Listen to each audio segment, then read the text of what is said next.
Assalamualaikum warahmatullahi wabarakatuh. Waalaikumsalam warahmatullahi wabarakatuh. Saya Rosa Juliet Nasution dari Johar Baru. Iya.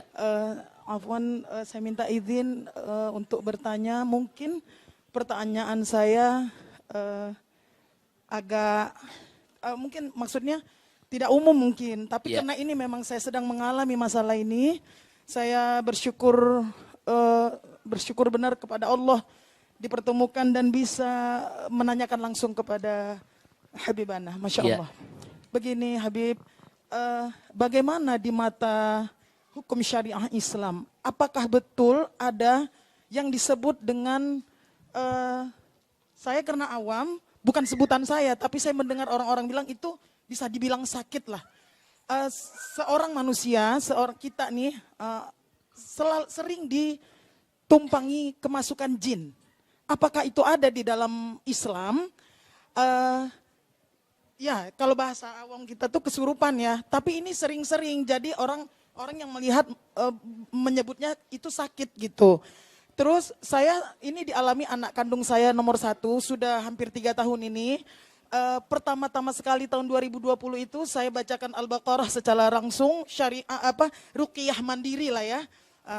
Saya bacakan Quran, anak saya pun ikut saya bacakan Quran. Pokoknya menjaga wudhu segala macam. Tapi sampai detik ini belum betul-betul hilang gitu. Saya hanya untuk memastikan itu betulkah di dalam Islam ada yang disebut penyakit seperti itu. Terus apakah boleh meminta bahasa awam lagi karena saya tidak mengerti secara hukumnya. Apakah boleh dalam Islam meminta doa kepada orang-orang yang kalau kita sebutnya seperti ustadz atau yang lebih karomah lah begitu, Habib. Demikian Habib, terima kasih sebelumnya, Masya Allah. Assalamualaikum warahmatullahi wabarakatuh. Waalaikumsalam warahmatullahi wabarakatuh. Bagus, satu pertanyaan yang cukup fokus dan serius. Dan ini penting buat kita semua. Ibu-ibu yang saya cintai, sebetulnya setiap manusia itu dengan keadilan Allah Subhanahu wa taala. Sebelum saya jawab soal kesurupan, kerasukan, sebetulnya setiap manusia itu dengan keadilan Allah Subhanahu wa taala di dalam dirinya ada 4 kekuatan. Yang 2 kekuatan menguntungkan, yang 2 kekuatan merugikan. Ini dibahas oleh Al-Imam Al-Ghazali radhiyallahu ta'ala anhu dalam kitab Ihya Ulumuddin dan beberapa kitab lainnya. 2 kekuatan yang menguntungkan itu adalah pertama al-aqlu, akal. Jadi Allah berikan kita akal itu kekuatan luar biasa yang sangat menguntungkan kita. Kalau kita bisa menggunakan akal kita secara baik, secara benar. Kemudian yang kedua, kekuatan yang bagus ada di diri setiap manusia, yaitu pendamping, malaikat pendamping yang kalau Imam Ghazali menyebut dengan istilah malaikat mulhim. Nah, siapa itu malaikat mulhim? Malaikat yang tugasnya memberikan bisikan-bisikan ilham, bisikan-bisikan kebaikan kepada kita. Jadi suka memberikan bisikan, ayo sedekah, ayo berbuat baik, ayo sholat malam, ayo. Nah itu juga kekuatan. Kenapa Allah kirim ini ke malaikat mulhim mendampingi kita untuk membantu akal kita. Nah, jadi sebelum berbuat sesuatu makanya pikirin dulu. Beri kesempatan kepada akal berpikir. Nanti akal dibantu dengan bisikan-bisikan ilham dari malaikat yang ditugaskan Allah. Insya Allah kita tidak sembarangan berbuat. Nah itu 2 kekuatan yang positif. Nah, 2 kekuatan lagi kebalikannya yang negatif. Yang pertama adalah kekuatan an-nafs, kekuatan hawa nafsu, syahwat. Nah, itu ada di dalam diri kita. Nah, syahwat ini, nafsu ini, hawa nafsu ini, itu sifat dasarnya adalah ammaratum bisu.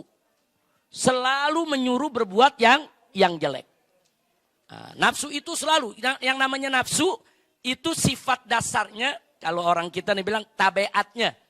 Itu selalu mengajak berbuat buruk, berbuat yang tidak baik. Nah, nafsu ini dibantu oleh setan pendamping, qarin. Nah, biasanya disebut qarin.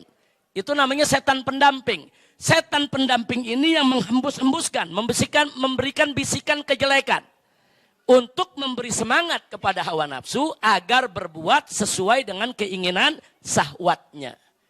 Nah, ini kalau kita ikuti, rusak kita punya kehidupan. Nah, jadi sekali lagi, Allah ini maha adil. Untuk menghadapi hawa nafsu, Allah berikan kita akal. Untuk menghadapi setan korin tadi, pendamping, Allah berikan malaikat mulhim. Nah, 4 kekuatan ini, dua-dua, ini akan bertempur seumur hidup dalam diri kita.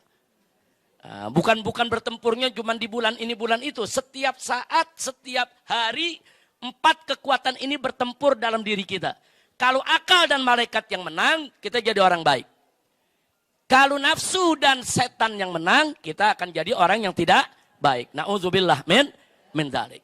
Nah, sekarang pertanyaannya bagaimana caranya supaya akal dan malaikat menang? Sebab ini kekuatannya sama-sama kuat. Nafsu itu kalau udah bertempur, dia nggak pernah mundur. Kalau udah maunya. Dia alot. Begitu juga setan. Setan nggak pernah, kalau ngegoda manusia udah nggak ada tidurnya.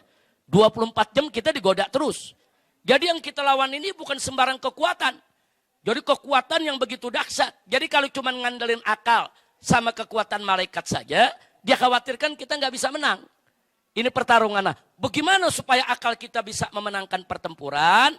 Nah, maka untuk memenangkan pertempuran diantaranya, 1, kita bekali kita punya akal dengan amal soleh. Dengan amal soleh. Kalau kita melakukan amal soleh, kita sholat, kita puasa, kita zakat, kita melakukan amal soleh. Itu merupakan amunisi, gizi. Supaya akal kita semakin kuat. Yang kedua, kita bekali akal kita dengan ilmu. Akal tanpa ilmu nanti bisa berpikir liar. Makanya ibu jangan kaget. Kadang-kadang ada orang gelarnya sederet. Profesor, doktor, LC, MA, MPD, dan lain sebagainya. Tapi bodohnya nggak kira-kira. Artinya bodohnya nggak kira-kira, kadang-kadang gelarnya sederet, tapi dia hina Islam, dia hina syariat, dia hina Nabi. Padahal gelarnya sederet. Padahal dia kalau bicara akal, dia orang pintar, bukan orang bodoh. Saudara, dia orang pintar, tapi bukan orang bodoh. Ya, dia ada ilmu, tapi ilmunya nggak manfaat. Nah, kenapa? Karena nggak didukung dengan amal soleh. Jadi nggak cukup ilmu dan akal saja. Ilmu, akal, harus ada iman dan amal soleh. Nah, kalau kita ada iman, ada amal soleh, ada ilmu, insya Allah akal kita akan kuat. Akal kita akan bertempur habis-habisan untuk menundukkan hawa nafsu nggak bisa dibunuh. Hawa nafsu nggak bisa dibunuh. Hawa nafsu itu harus ditaklukkan, dikendalikan. Nah, kalau hawa nafsu itu sudah takluk, itu disebut an-nafsul mutmainnah. Nafsu yang tenang. Nah, kalau nafsu belum ditundukkan namanya ammaratum bisu. An-nafsu ammaratum bisu. Tapi kalau dia sudah takluk namanya an-nafsul mutmainnah. Nah, kalau dia sudah tenang dan pada akhirnya dia betul-betul tunduk hanya ingin ibadah, sampai nafsunya hanya ingin ibadah saja. Jadi bukan sekedar takluk, tapi sudah ngikuti, yaitu ilmu, iman, dan akal. Maka nafsu tadi menjadi nafsu radiyatam mardiyah. Jadi nafsu itu macam-macam. Ada ammaratum bisu, ada nafsu yang mutmainnah, ada nafsu yang radiyah, ada nafsu yang mardiyah. Kira-kira jelas gak ibu? Nah tadi dikupas oleh saya punya putri, yaitu Syarifah Mumtaz Syihab. Beliau tadi mengatakan kepada kita tentang zikir. Tadi kan ada bicara soal zikir. Nah, dan beliau tadi, saya punya putri ini, Mumtaz, menyampaikan satu ayat firman Allah yang berbunyi, ala bizikrillahi tatmainnul qulub. Nah, jadi ingat, bahwa zikir kepada Allah itu bisa menenangkan hati.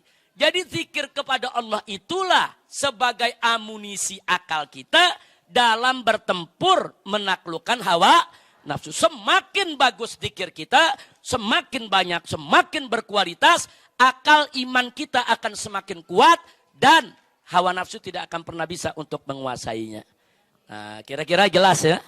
Nah, sekarang kita cerita soal kemasukan jin, kesurupan. Jadi jangan kaget kalau ada jin itu bisa masuk ke diri kita, karena dalam diri kita udah ada temennya. Kan udah ada temennya tadi. Setan apa namanya? Setan korin. Saudara, jangan kaget kalau ada jin dari luar mau masuk ke dalam tubuh kita. Kalau setan korinnya kuat menguasai kita. Kalau setan korinnya menguasai kita, dia tinggal buka pintu. Jin yang mana juga masuk dalam diri kita ya ikhwan. Na'udzubillah min dzalik. Maka itu jangan buat setan korin ini punya pintu. Untuk mengundang jin lain menguasai diri kita. Nah makanya kalau kita nggak meninggalkan sholat 5 waktu, zikir kita kuat, kita baca rotib, baca hizib, baca wirid, insya Allah tidak akan kesurupan, tidak akan kerasukan, tidak akan kemasukan jin yang lain manapun. Sebab jin akan merasa kepanasan manakala masuk ke dalam tubuh kita, sementara diri kita banyak berzikir, banyak wirid, dan nggak pernah meninggalkan sholat. Kira-kira jelas ibu ya? Dan ibu tadi sudah betul. Kalau ada keluarga kita yang kelihatannya berbeda, seperti dianggap kemasukan jin atau kesurupan, sudah betul. Ruqyah, yaitu dengan membacakan ayat-ayat suci Al-Quran. Ada ayat-ayatnya, ada bagian dari surat Al-Baqarah, ada bagian dari surat Al-Jin, ada bagian dari surat-surat lain. Dibacakan, itu cara ibu sudah betul. Hanya saja kalau ibu merasa meruqyah anak ibu tidak berhasil, cari orang yang pandai ruqyah yang bisa berhasil. Biasanya ahli-ahli ruqyah yang kita cari yang akhlaknya bagus. Bukan sekedar dia bisa baca aja, bukan. Maaf, ahli ruqyah kalau nggak bertakwa kepada Allah, nanti bisa juga ngambil kesempatan dalam kesempitan. Nah itu yang kita mesti waspada. Cari ustadz atau ustazah yang baik, yang akhlaknya bagus, yang memang dia tahu cara meruqyah, kita utus anak kita untuk diruqyah oleh yang bersangkutan. Boleh. Jadi ilmu ruqyah itu adalah ilmu yang diajarkan oleh Nabi kita Sayyiduna Muhammad Sallallahu Alaihi Wasallam. Nah sekarang pertanyaannya, bagaimana kalau kita minta doa kepada habaib, kepada kiai, kepada ustadz? Boleh, itu ajaran Nabi. Jangankan kita bu ya, Nabi alaihi salatu wassalam, suatu ketika Sayyidina Umar Ibnul Khattab radhiyallahu ta'ala anhu pengen menunaikan ibadah umrah. Nah, saat itu Nabi nggak pergi umrah, Sayyidina Umar yang mau umrah. Apa kata Nabi kepada Sayyidina Umar? Nabi mengatakan kepada Sayyidina Umar, la tansani fid du'a ya ukhayya. Jangan kau lupakan aku dalam doamu, wahai Umar. Subhanallah. Wahai saudaraku Umar, jangan kau lupakan aku dalam doamu. Padahal kan Nabi nggak butuh doa dari sahabatnya, Nabi nggak butuh doa dari umatnya. Nabi udah dapat limpahan rahmat luar biasa dari Allah. Tapi kenapa Nabi masih nitip doa? Jangan lupa. Ingat-ingat kita dalam doa ente. Nah ini makanya di sini perlu kita tahu bahwa Nabi dalam hal tersebut bukan butuh daripada doa kita, tapi Nabi mendidik dan mengajarkan kita. Kalau ada orang pengen umroh, minta doanya. Kalau ada orang pengen haji, minta doanya. Kalau ada orang-orang yang ingin musafir, doanya gobol, minta doanya.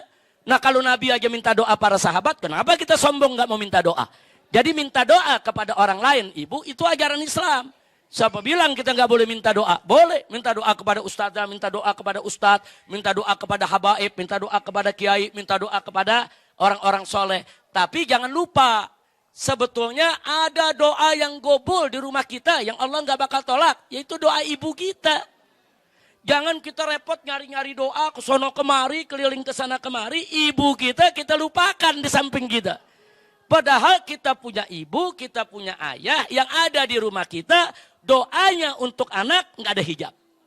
Nah, jadi sekali lagi sebelum kita keliling doa kemana-mana, minta dulu doa kepada ayah dan ibu. Insya Allah, mudah-mudahan anak ibu Allah kasih sehat, sembuh, dan ibu-ibu di sini nggak usah khawatir dengan hal-hal yang sedemikian rupa. Semua bisa kita atasi, yaitu dengan jangan tinggalkan sholat 5 waktu, jangan tinggalkan puasa Ramadan, jangan berbuat maksiat. Dan ada waktu-waktu tertentu Nabi memberi isyarat. Kalau maghrib tutup pintu rumah, masukkan anak-anak ke rumah. Itu ada hadisnya. Nah, jadi kata Nabi jangan anak-anak itu dibiarkan berkeliaran di luar. Kenapa? Karena saat itu setan lagi lalu lalang. Jin lagi lalu lalang. Itu ada hadisnya ibu. Nah jadi kalau anak-anak yang suka keluar maghrib main, ya hati-hati aja. Kalau dia kesambet, dia sawan, dia kesurupan, ya pantas saja. Karena nggak melaksanakan ajaran ibu. Pokoknya kalau udah azan maghrib, masukin itu anak, cucu semua ke dalam rumah. Udah jangan ada yang keluar. Tutup pintu rumah, suruh dia sholat maghrib, suruh dia ratiban, suruh baca Quran. Paling enggak sampai isya. Nanti maghrib sampai isya, TV, radio, apa semua matiin. Jangan ada yang berbunyi. Dulu di Jakarta begitu Bu.